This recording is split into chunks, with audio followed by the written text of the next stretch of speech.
Hello, everyone. Hope you're all having an excellent EAG. So it's my pleasure to introduce today's session titled Doing Impactful Research, where we will join Marcus Davis as he examines how Rethink Priorities has refined its research methodology and theory of change over time. Drawing from concrete examples, he'll share key insights for researchers and organizations aiming to maximize their impact through systemic investigation. This session will offer practical takeaways for conducting and structuring research that drives meaningful change. Marcus is the CEO of Rethink Priorities. Marcus co-founded Rethink Priorities with Peter Wildeford in 2018. In his role as CEO, Marcus leads RP's research and strategy. He is also a co-founder of charity Entrepreneurship and charity Science Health. As a reminder, if you have questions for the speakers, please submit them via the Swap Card app or throughout the speech, and I will select a mixture of pre-prepared and questions from the audience. Make sure to vote on questions that you really want asked, and I will prioritize popular questions. And there will also be office hours in Junior Ballroom 4 immediately after this section if you would like to continue the conversation. Marcus. Thank you, Conrad. I always love coming to EAG. One of the reasons I love it is because people really care about doing impactful work, about making a difference with their lives. When Rethink Priorities first started, this is a big focus of mine.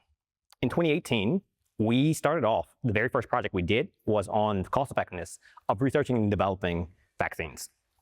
But that very first project sat unused for about 2 years.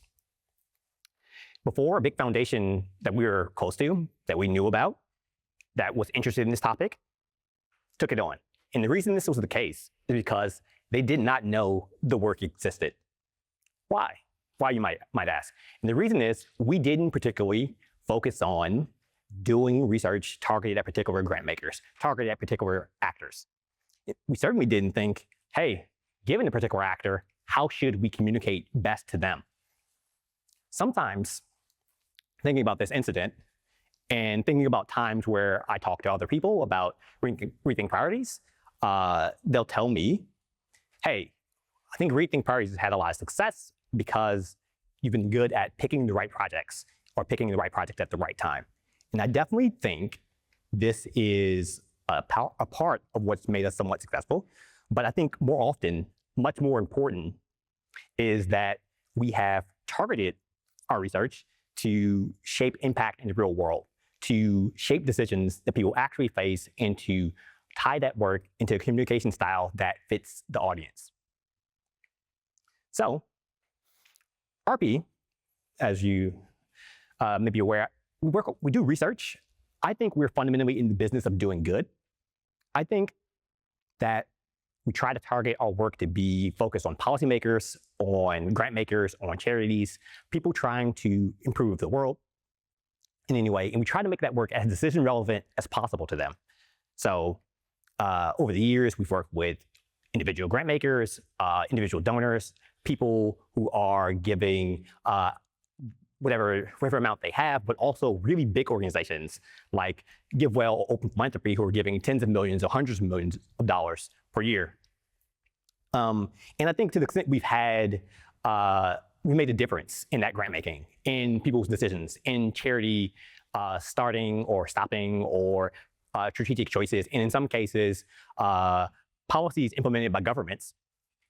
I think we've made this difference because we focused on those people as people. But in thinking about doing research or conducting research, I come with a warning that I personally haven't done direct research in quite some time. I've done very little direct research. The RP has done. I don't think it's hyperbole or say too much humility to say the reason a lot of our work has been really successful, really accurate, has been because I've had the pleasure to work with some of the most smart, reflective people who are hardworking. And it's that reason why the quality is very high. And I think that type of work environment obviously makes it easier to do work that's impactful. Historically, what I've actually done is try to determine what we should do at a macro level, try to hire people to do that work, help decide who leads teams and how they should focus on those things, review all of this work, and importantly, set up processes that allow those people to be as impactful as they can be. How I view each of these things has changed over the years. Obviously, growing an organization from 2 to 10 to 50 people, you learn a lot about personnel management, you learn a lot about hiring. But I'm really going to set those things aside and focus on the process side of getting research from the start to where it needs to be impactful. So I want to focus on theories of change. Why are you doing this? I want to focus on how you model the real world, and combining these things, how you model the real world influences which theory of change you may pursue. So let's start back in 2018, back at the beginning when we were thinking about researching and developing vaccines. How did I think about RP's theory of change? So I would say, to the extent we had a model, it was something like do really high quality, high accuracy, high fidelity research. I don't know, wait a while, hopefully something good will happen, and then eventually foundations, decision makers will update it. They'll be influenced by this work. If I want to be a bit more charitable to my past self, I would say, hey, what was actually happening is we had this really complicated implicit model. There were rational actors out there. They're making decisions. They're great optimizers. They care about optimization at all in the first place. And given these things, given that background, it's possible that they'll be influenced by our work from us just putting it up on a website. They'll encounter it. Suffice it to say, I no longer think that this is an accurate model of our work or how to do good work. The issue here isn't that I don't think they're rational actors. There definitely are, though. There are also times some people you're working with, not so much. But the key issues are you can't just expect people to read your research or find your research without bringing it to them. And two, you can't really expect everyone optimizing in the way you're thinking about optimization or under the same constraints that you're optimizing under. I think a more accurate way of producing high quality research, causing impact with research, starts with a good understanding or a good model of the research world. So what type of research world are we in? Stepping way back, morality is hard. It's challenging. Everything, every decision, every process someone comes to make a grant-making decision or to decide what to do is based on a number of philosophical and empirical assumptions, each of which are complex, multifaceted. For example, in global health and development, this is the best evidence base we probably have in this broad domain. Still, there are things that are really uncertain.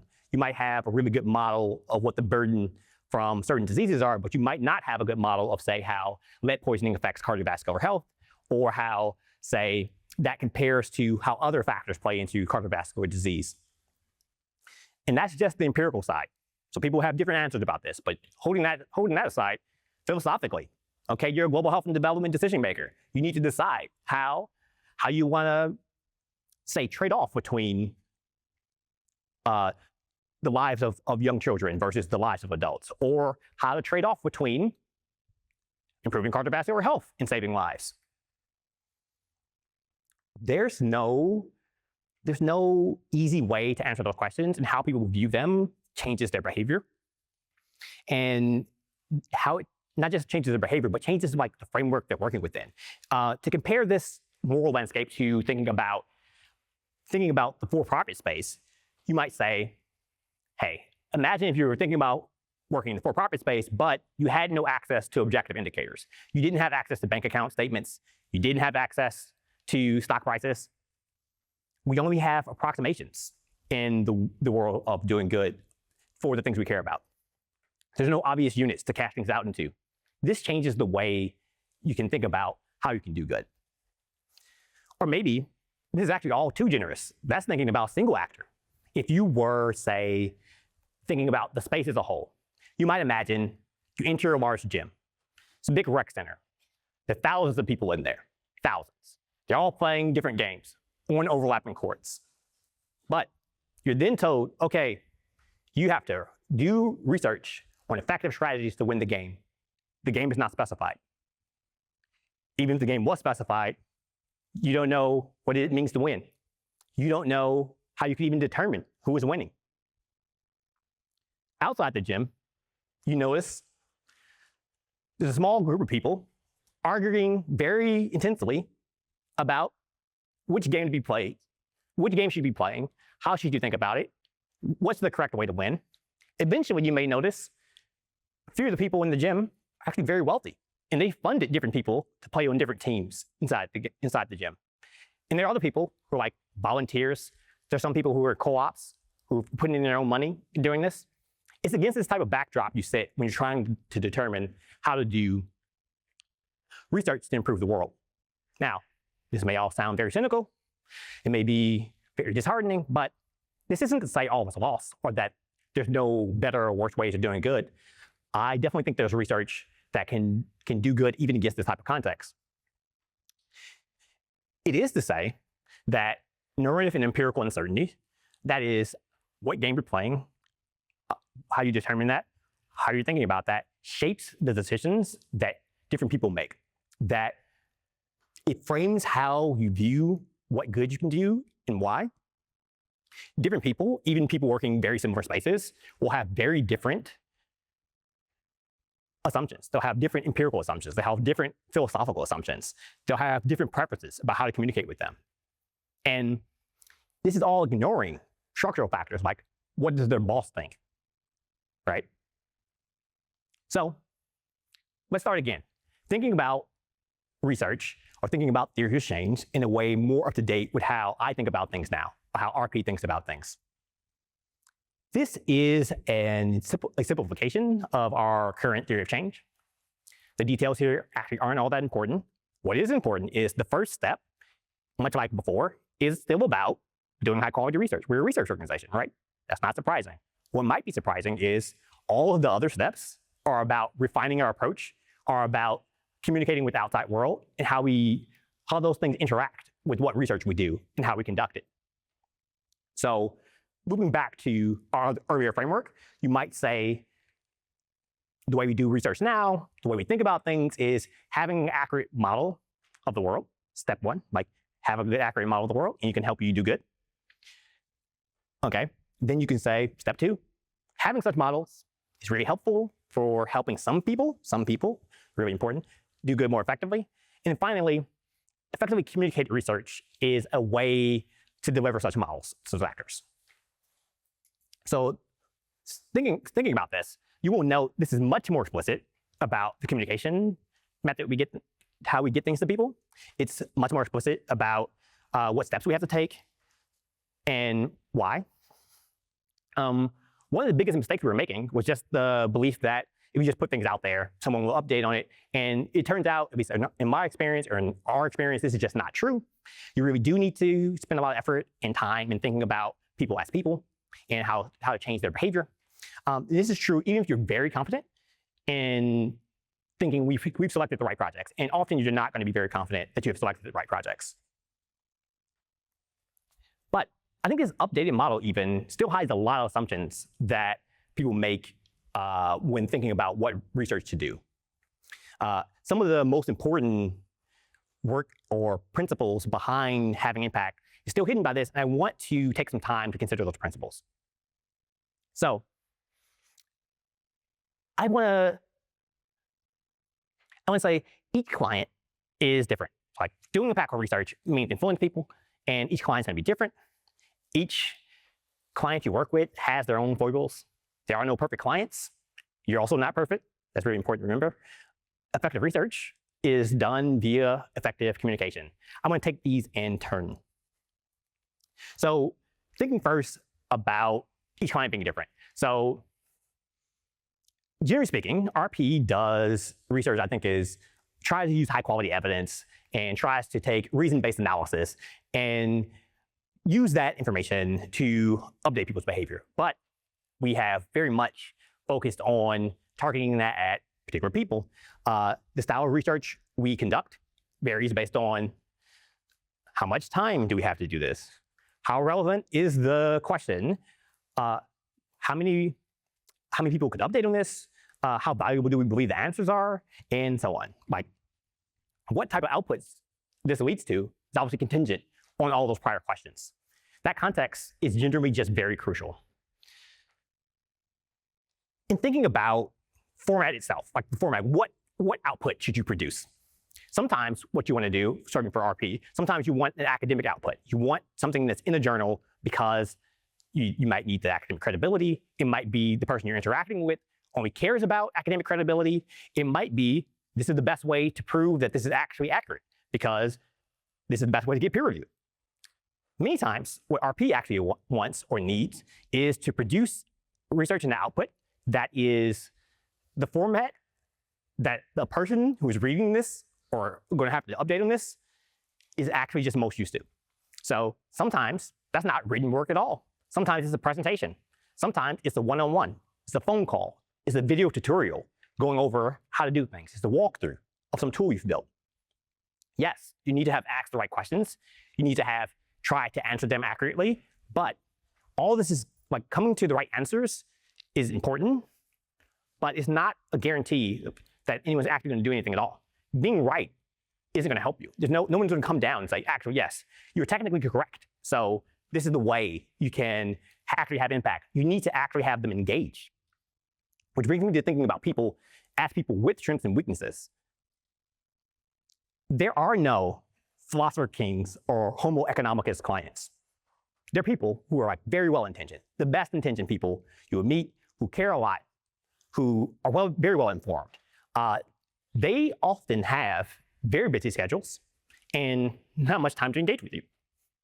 And that's like the best of circumstances.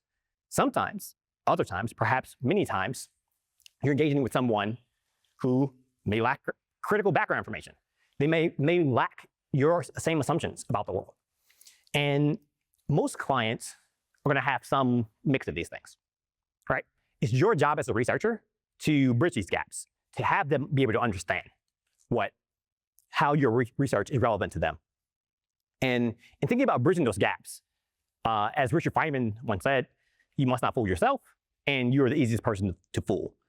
That is, when you produce some research, it's very easy to think, these assumptions are clear, this outline is very good, clearly anyone reading this will encounter it, will understand, but that's just often not the case. So many projects fall down at the step of, yes, you get the answer technically correct, but the person didn't understand it because they didn't understand your background assumptions. Or the person didn't understand it because literally the text is unclear, like it needed copy editing.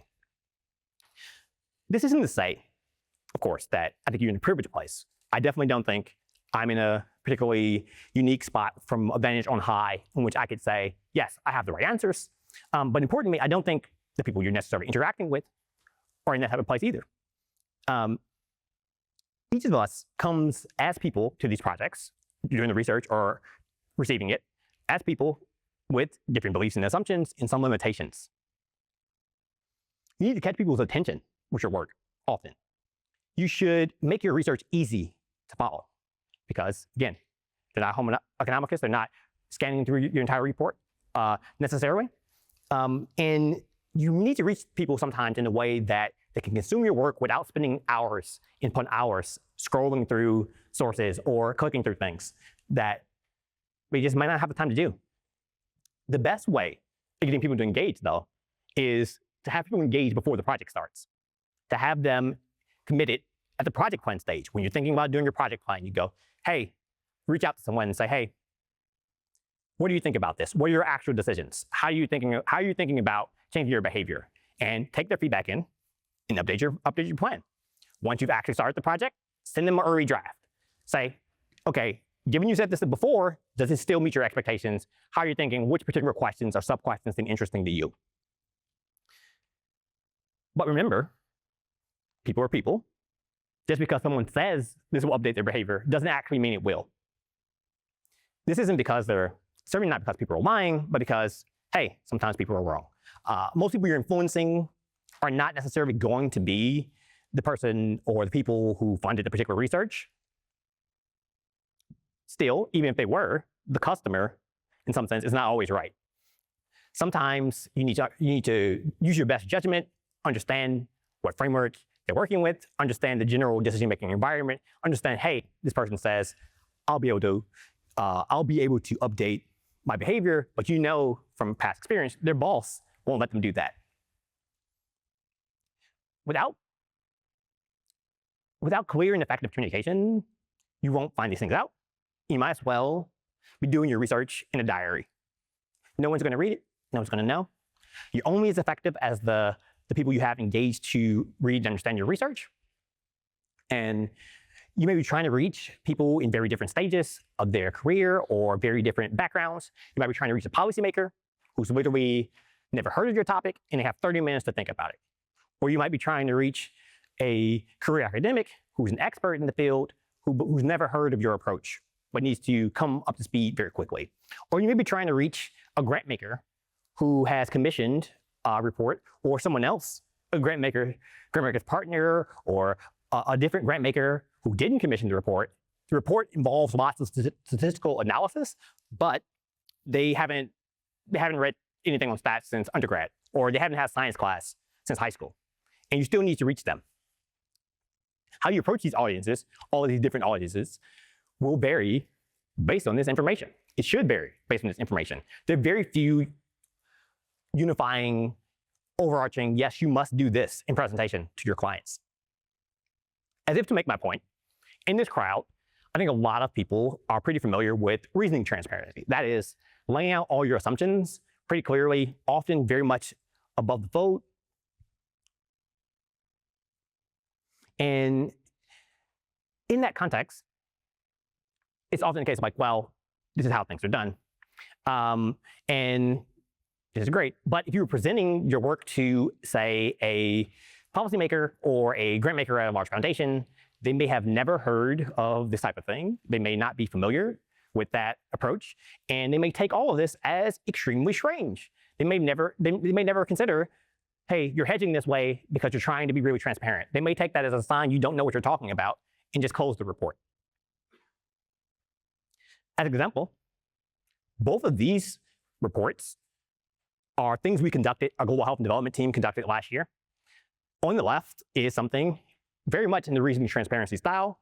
It looks like something you might see on the EA forum where it's a bunch of bullets, there's a source link at the end of every clause, and you're trying to outline our assumptions, how we came to things, and so on. This is presenting to someone who's familiar with this type of optimization and this type of reasoning transparency. And on the right, we have something that's very much not that. It is literally the end goal, in project we delivered was a slide deck. And we walked the client through the slide deck. And this isn't because the client wasn't sophisticated or they weren't an expert. It's because their expectation was the presentation would be delivered, the end report would be verbally delivered to them in a way that they could understand within the call. This is obviously a very different framework. And both clients ended up very happy with the end project. But this only happened because we talked to them ahead of time. We established expectations. We found out what their decision-making framework was, how they wanted things delivered, and then we delivered things in that manner. I do hope that this drives home how impactful research is about impact on particular individuals. As I said when I began, I don't have any secrets. I don't have any super secret clues about how to particularly conduct any individual research project, which obviously will vary based on the nature of what you're doing. But to the extent RP has had success in doing research is because we have focused our research on particular people, particular decision makers. We have thought about how they view the world, what beliefs they have, what constraints they have, what decisions they have, and we explicitly communicate with them about, hey, how would this be best presented to you? How would you actually interpret information? How are you viewing things? None of this is to say that this is the only type of way of doing things.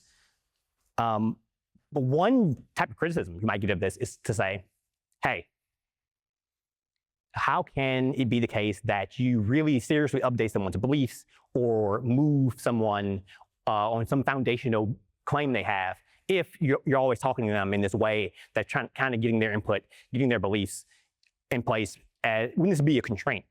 And I think the answer is no. This is not a constraint. I love doing those type of projects. A really big picture, hey, you should consider everything differently type of projects. But in that circumstance, I think this is when it's most essential. Most essential of all, that you really know what they believe, why they believe it, how they like to interpret information, how they like to be communicated with. If you don't know those things, they're never going to read your report. They're never going to engage because they'll just say, well, obviously this isn't for me. The best way to get people to adapt their beliefs in light of information is presented to them in a way they can understand. Thank you.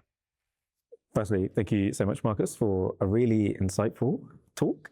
And reminder to the rest of you to use Swapcard to ask questions and also upvote questions that you're particularly excited about being answered.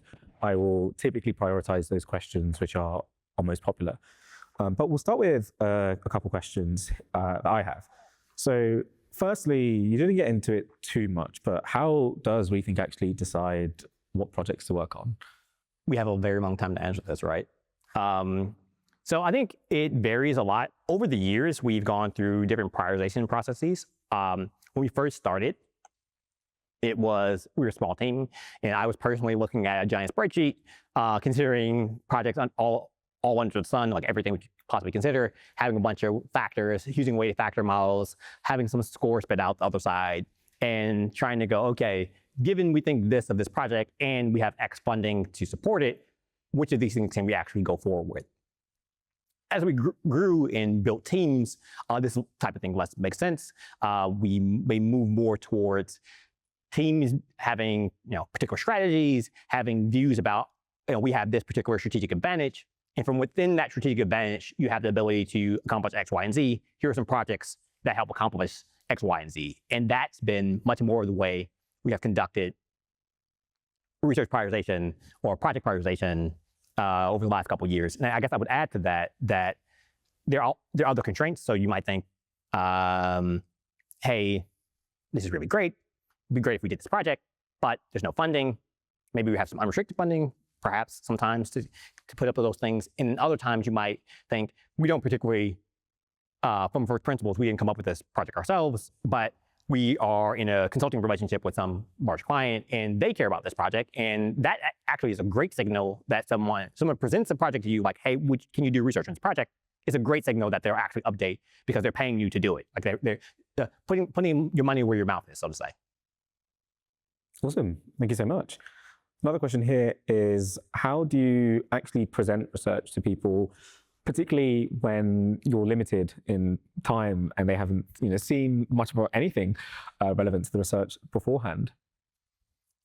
This varies a lot based on the individual. So as I said, some people like to have research presented to them in a manner that is literally a presentation, a slide deck. Sometimes we present things that are a call, like you actually produce a research report, client reads the research report, perhaps leaves comments, leaves questions, then you gather for a one-on-one or a team talking to another team, and that's the way of presenting things. I think there isn't going to be a universal answer here because not just because individual projects are different, but because the people you're working with or the people you're maybe trying to inform may have different levels of expertise and may have different levels of knowledge.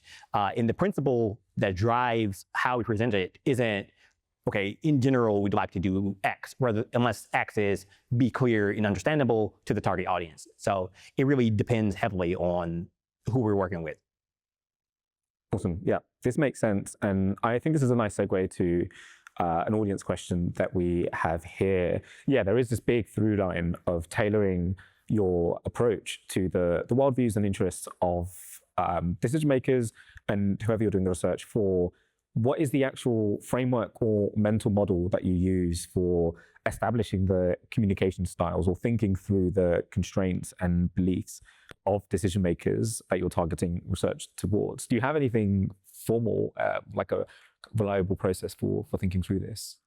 I don't think we have a across the organization framework for thinking about this type of thing, though I definitely think individual teams may have more or less informal models, I think, at times for thinking about the different types of clients. So again, thinking about global health and development, I think there are a number of clients who are the potential people to work with, not necessarily clients who are paying for work, but people you're trying to influence who might be working at a large foundation and say they're running a particular program, and within that program they have a particular budget, and from there, okay, they can't fund anything outside that framework. That's obvious, like hard constraint. And then soft constraints might be that they know their bosses doesn't like this particular subset of things inside of that, and that type of framing would shape how we view that individual.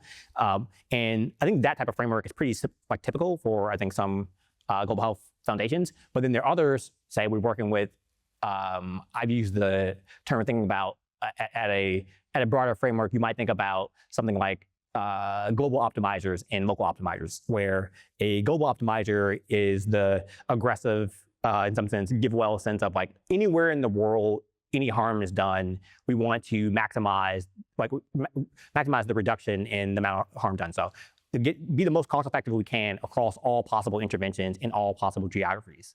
And that's one way of thinking about things.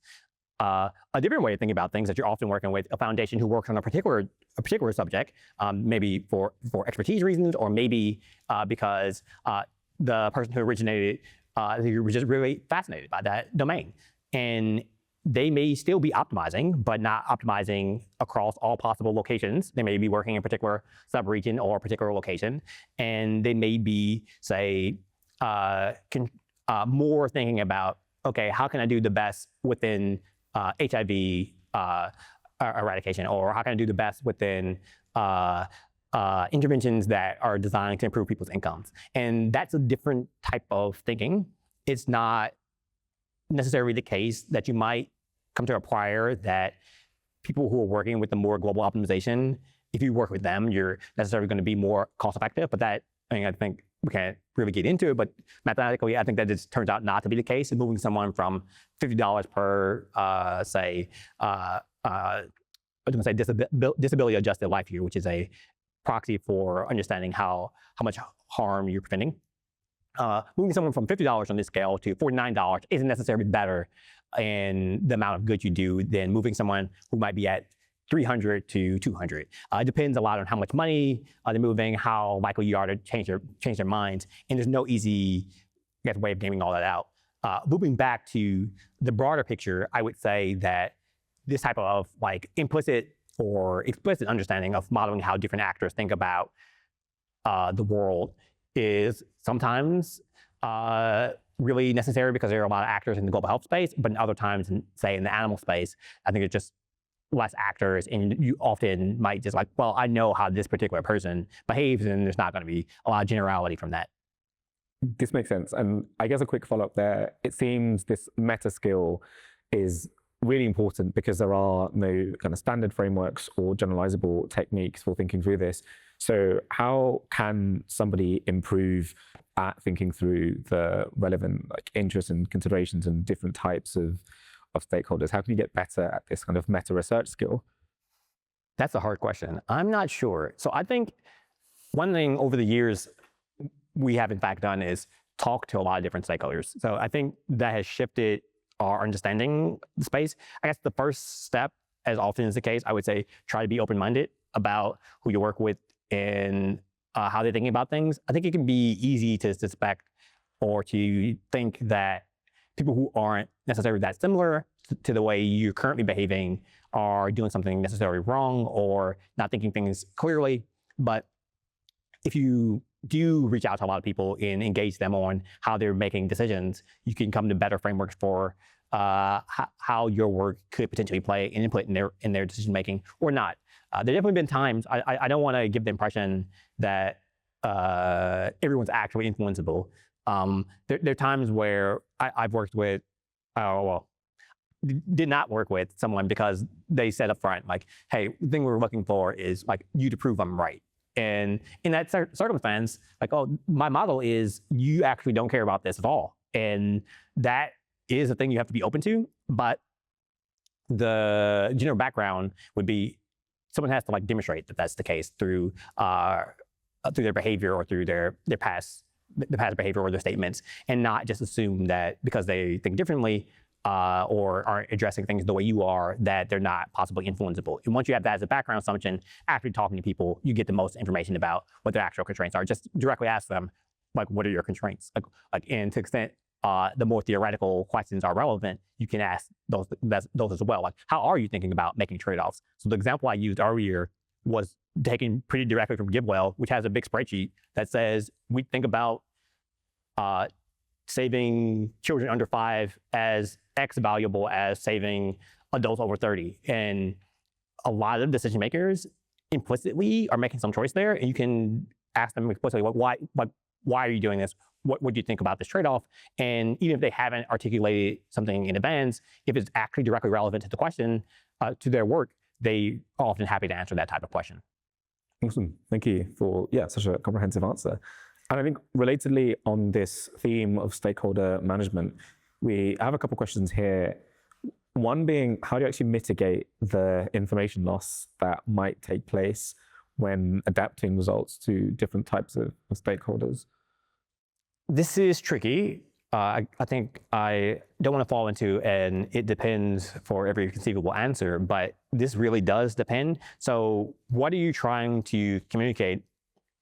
I think oftentimes researchers can reasonably so hedge their claims repeatedly in a way that if another researcher was reading this piece, they may understand, and this is how you should be thinking about this. But the key claim or the key act for a lot of decision makers is, okay, but how should I change my behavior?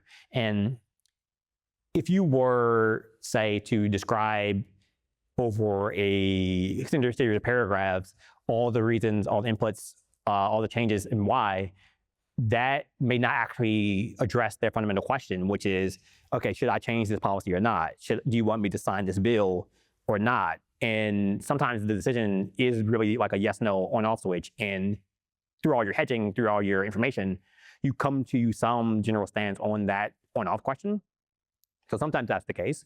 Other times, the thing you need to focus on is more about when you do want them to do something, but it's not an on and off switch. And the concern is, well, if you reduce the quality or the fidelity of the information, they may not understand this works, but only in this particular context. Thinking about, say, internal versus external validity or something, where we've done this trial in a particular country, but there's no particular reason to believe it works in this country that has a different political context. And that type of information you just have to realize is crucial to the piece of thing, to the thing you're communicating.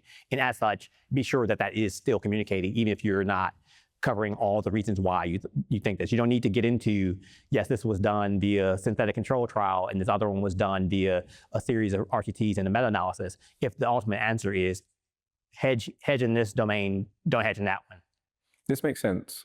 Yeah, thank you. I guess one way in which info loss might be a concern, though, is that, different stakeholders arrive at just wildly different conclusions from the same set of results. Is this something that you come across, and what do you do to mitigate this? You try to be clear about what your conclusions are. I've definitely come across this, I should say, as a start, where the same piece of information is interpreted radically differently. I think this also gets to the background assumptions people have, where if you have some understanding of people's background assumptions or empirical philosophical assumptions, you might be better placed to hedge or present information in a certain way. But in some senses, there's nothing you can do if someone directionally comes to the incorrect, like the opposite of what you're saying. Like, that will happen sometimes. And the best thing you could do is try to be really clear, but it's not going to be 100% chance of success at making that type of like, oh yes, we actually effectively communicated, therefore the person genuinely heard the right conclusion. The best you can do is like try to follow up, make sure, hey, what was your takeaway? I think a trick I've learned as a manager over the years is you do a repeat back. So like when someone, like you have agreed to make a decision, you go, okay, just so we're clear, we're going to do X, Y, Z. And then like they'll like, yes, we're going to do X, Y, and Z. And as a result, you can clear up things before they go away and hopefully correct any misperceptions they might have. Awesome. Thank you. So we have a couple of questions from the audience on particular types of stakeholders and further questions on stakeholder management, so we can get into those. So firstly, what are the strategies that you use to get high impact stakeholders on board in the first place? This is great. It varies a lot. I think RP changed over time. Before we had individual teams, I think we built a lot of our reputation through working in one area and doing a job, and then parlaying that into work in another domain. And the way to have done that initially, I think, was only made possible by the way kind of the EA community kind of worked, where there are some people who work across multiple domains. But this isn't to say the global health team is working or trying to work with pretty mainstream foundations, and that isn't necessarily the way that you can't exactly appeal to someone who's working in a completely different space in order to have that happen. Instead, you can do a variety of things. So one thing we have done is network. Who do we know who knows someone there? And find out if they know someone, if you know someone there, or you can reach someone who knows someone there, and use that as a warm introduction. And from that, kind of present your information or present yourself the best way possible. And that is the best you can hope for a lot of times. It's not like if I had a secret for like how to get in the door with policymakers, we'd be much larger and we'd be much more successful.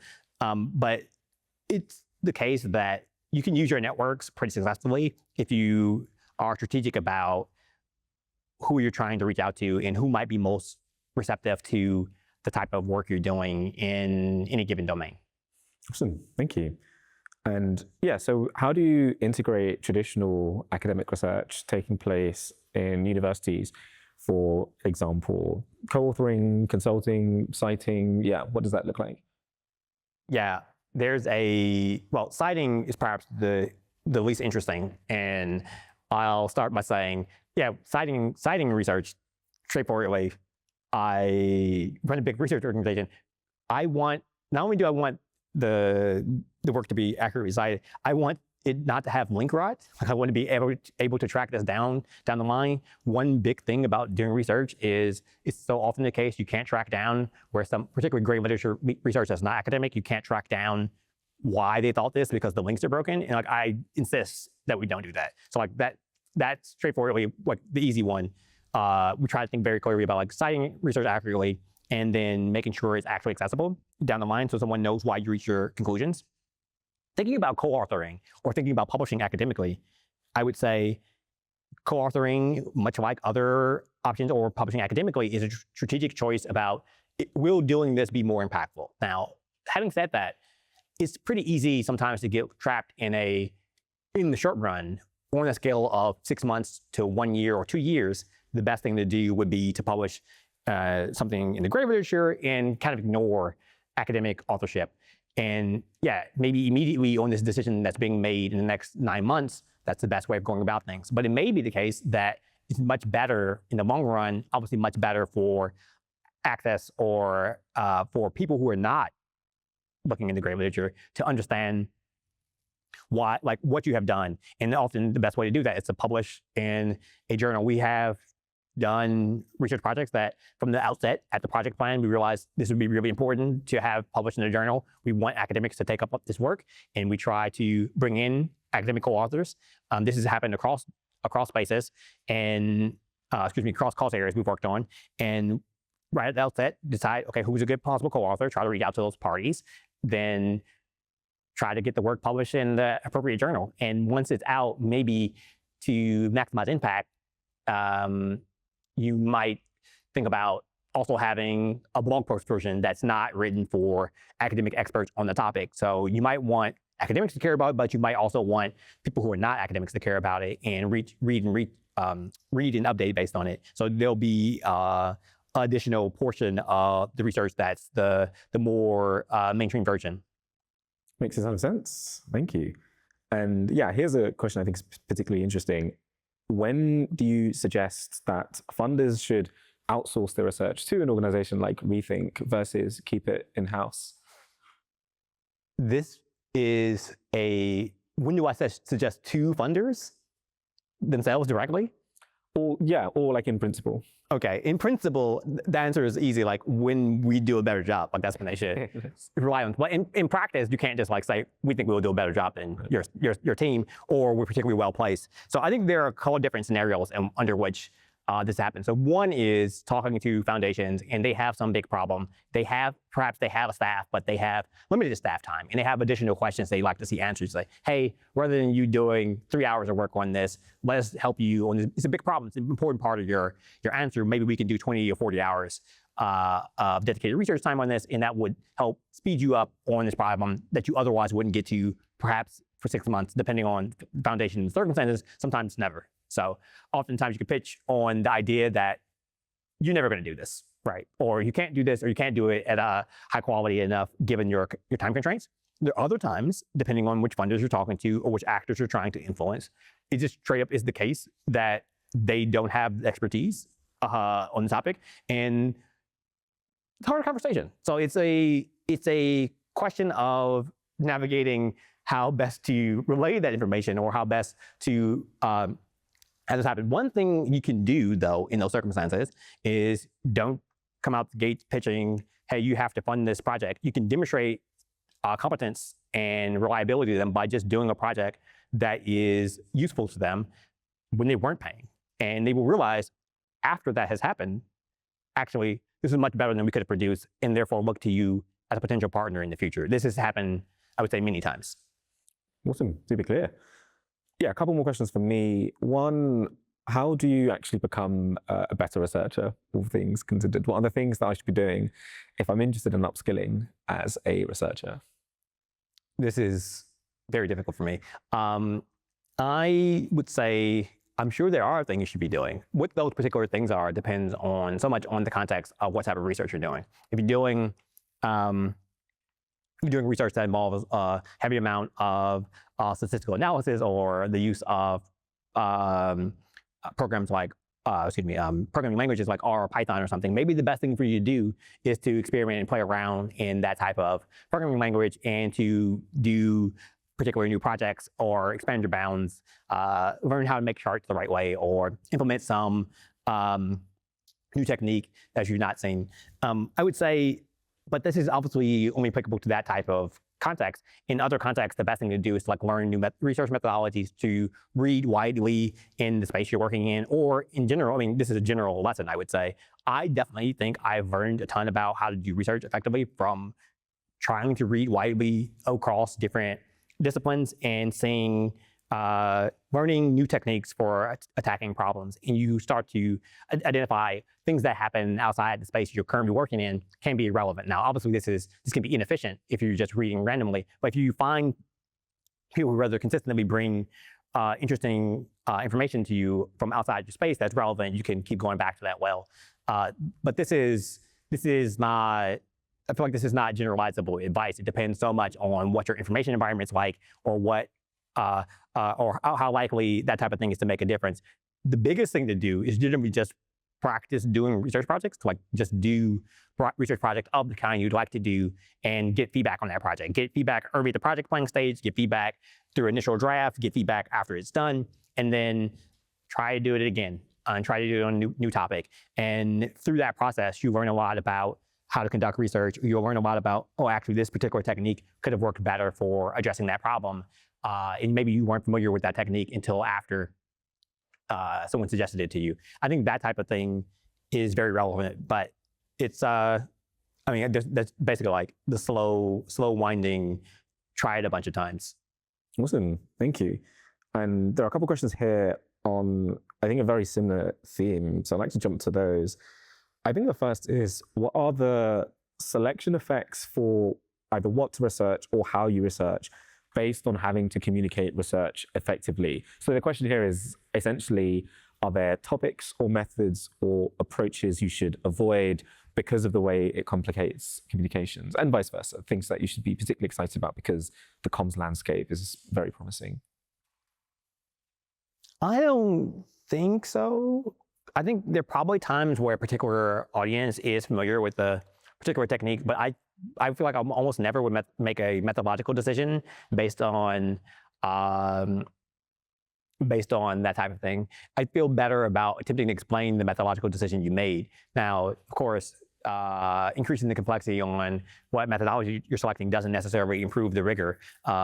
So if and when you have some fork in the road and they're roughly the same level of fidelity on the outputs, you probably should choose a simpler one, the one that's easier to explain. But mostly decisions aren't like that. Decisions are closer to thinking about, okay, one of these is clearly superior to the other and harder to explain. What do you do? And the answer is you probably just have to bite the bullet and use the more complicated or method, and then attempt to explain it as best you can. And yeah, I try to do the explain like I'm five. Try to explain it as if you had just encountered it for the first time. This is much easier said than done, though.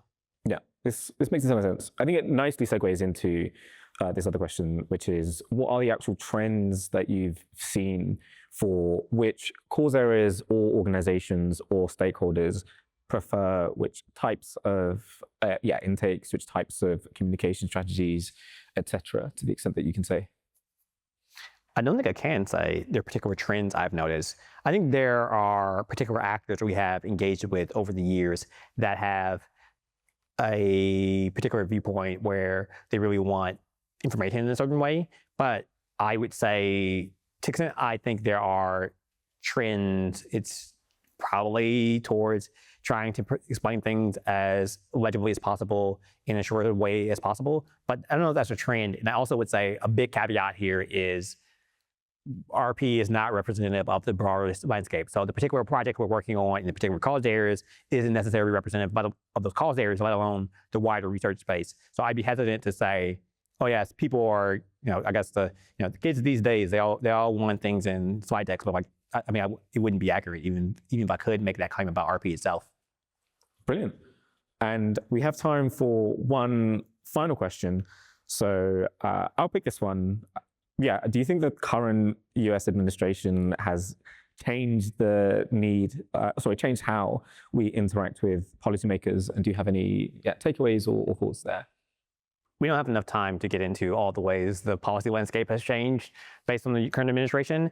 I would say the last month has seen a wide variety of changes across a number of domains, and understanding what the changes are, let alone how to respond to them, is an ongoing process, given a lot of changes are likely to be challenged in court. Some of those court cases may go one way, maybe reversed, maybe put on hold, may eventually reach a Supreme Court decision. This may be months or weeks to months, or possibly sometimes years before we see a conclusion. And the best way to respond to any of those given changes depends a ton on the particular answers to those cases or to the outcome. And then thinking more broadly, there's probably some general lesson about, hey, how should you view the U.S. government as a consistent partner or not? And again, obviously right now, you should not view the U.S. government as a consistent partner on likelihood of funding various research or supporting particular types of things. But I don't have any broad answers about that. It's too far afield from my day-to-day job. Yeah, that makes sense. Well, thank you very much for an excellent presentation and excellent answers to these questions. Thank you in the audience for asking some brilliant questions as well. If you'd like to continue the conversation, just a reminder that Marcus will be hosting office hours right now in Junior Ballroom 4. Yeah, this has been Doing Impactful Research, and we'll see you there.